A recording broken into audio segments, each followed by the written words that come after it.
Obadde okimanyi nti Frank Gashumba yafunye omuwala eyenkana ne muwala we emyaka nkiddamu. Obadde okimanyi nti omukyala Frank Gashumba gwe yafunye yenkana ne muwala we emyaka, oba tobadde tokimanyi? Bino n'ebirala byengenda okuba nti kutuusako mu mawulire gaffe kati nkusaba ekintu kimu mugano wange subscribe nga tubeere nga tutambula ffenna mpolampola. Tulwadde mu kuba nti yes otunoonyako ku mikutu gyaffe gyonna egy'enjawulo, ngamba ku Facebook nkozesa Ntambi Chimusa ate nga ku Twitter nkozesa Chimusa 6. Olwadde mu kuba nti osubscribe nga tutambula ffenna, ate nga olwadde mu kuba nti otubuulira wa mu nsi gy'osizidde okuba nti otuwuliza n'okuba nti otulaba mpolampola.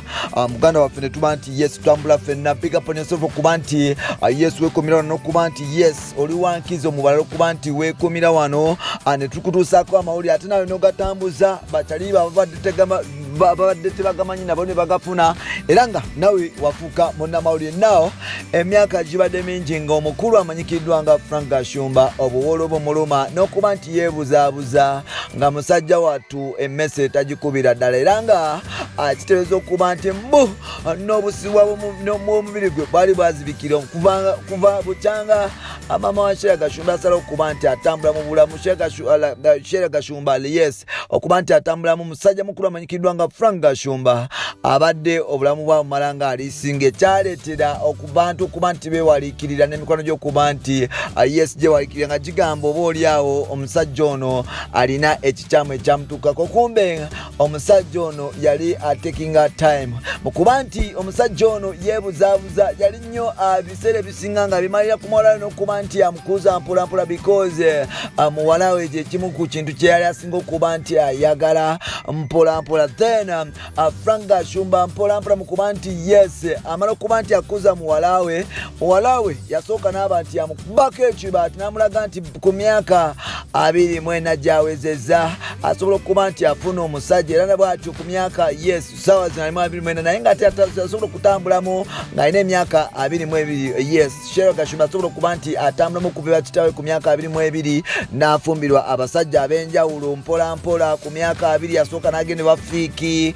n'avaayo n'agenda w'abasajja abalala kati ali wa God's Plan mpolampola, era nga yes yawa nnyo taata we challenge nnene nnyo. Then mu kuba nti avaawo kino nno kyatandikisa okuba nti kisikiriza kitaawe kuba nti naye atandika okuba nti akyusa amaaso mpolampola asobole okuba nti yeekumira oba naye afunayo omuntu amulabirira, because ku myaka gye yali atandise okuba nti akadiwo okuziba obusobyo n'okuba nti amaaso gaziba ne stress okuba nti zeeyongereza business kugata n'abantu okumukuba mpolampola, era nga Frank Gashumba abadde amaze ebbanga bambi musajja wattu nga talina mukyala.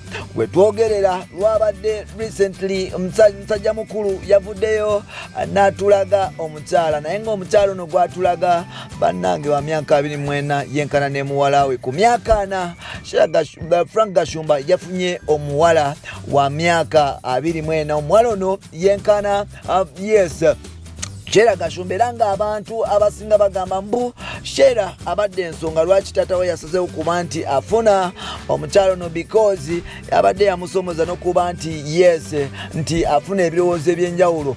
Frank Gashumba abadde agamba nti ye abakazi bamumenyadde emitima, era abadde agireganya abakazi ng'atwala abakazi ng'ekitagasa oba ekyomugaso, era yavaayo n'agamba nti omukazi bw'ogenda ewuwe ng'oyo ya sexy wakukifiirako mugenda ku bavubuka abakola mu jimu ye ku myaka gye ye amanyi kuba kamu ka kigagga mbunoogenda n'otongootana, ate nga yavaayo n'atutegeeza nga bw'ayagala okufuna omukyala nga agenda mu myaka gye. Kyansonyi nnyo mu kuba nti agira bw'atyo Frank Gashumba byabadde advising abavubuka, yakoze opposite yaabyo nti yafunye omukyala ng'almost ali mu myaka 2 kwegamba almost yenkana ne muwala we, oba yafunye omukyala ng'almost muwala we, era ng'omukyala ku myaka gye dimandi ye eya libido ebeera so high, oba libido ye mu bintu bya sexy ebeera so high. Kwegamba omukyala ono yes tekitera okuba nti Sheila Gashumba atandika okuba nti anuuna oba bagita bate kulya ku mimwanyi emirondo kugata ne buwisiki obwo bwabadde anywako mpolampola okuba nti atigolola emisiwa, kubanga ono omwana watafu ekyo akana kajjamu kutula because Kanyarwanda kali so special, kali so beautiful, atenga akali kunakyo yakatenga n'ebintu kitegeeza okuba nti kabaagala nnyo oba ebintu ebyo kabyagala nnyo gy'ensonga lwaki abatanese okuba nti bamuadvisinga okuba nti yes atandika okuba nti anuna oba kupulya ku mirundo mpolampola. Frank Gashumba amaze ebbanga almost ya myaka nga 15 ku 17 nga talina mukyale waka era ng'abantu abasinga babadde beebuuza Frank Gashumba abeerawo atya. Wano nno bintu bingi ebibuuzo byavaayo ne bimwanukibwa. Olunaku lwa leero Frank Gashumba yasaze okuba nti abasirisa era nga wetwogerera mwana muwala amanyikiddwa nga Shera Gashumba yafunye maama we nga wa myaka gye. Ntiddamu Shera Gashumba yafunye maama we nga benkanya emyaka. Bino n'ebirala bye boolina mu episodes zaffe eziddako nsigadde ntabijimuza okugamba subscribe. Yes, tutambule ffenna mpolampola. Oliwaddemu okuba nti oleka comment yo mu comment section ne tugifuna ate nga oliwaddemu tubuulira bw'ajjo osinzidde okuba nti otuwuliriza naffe ne tumanyako ne tufuna amaanyi naffe agakubbangako n'okutumirako mpolampola. Bye bye.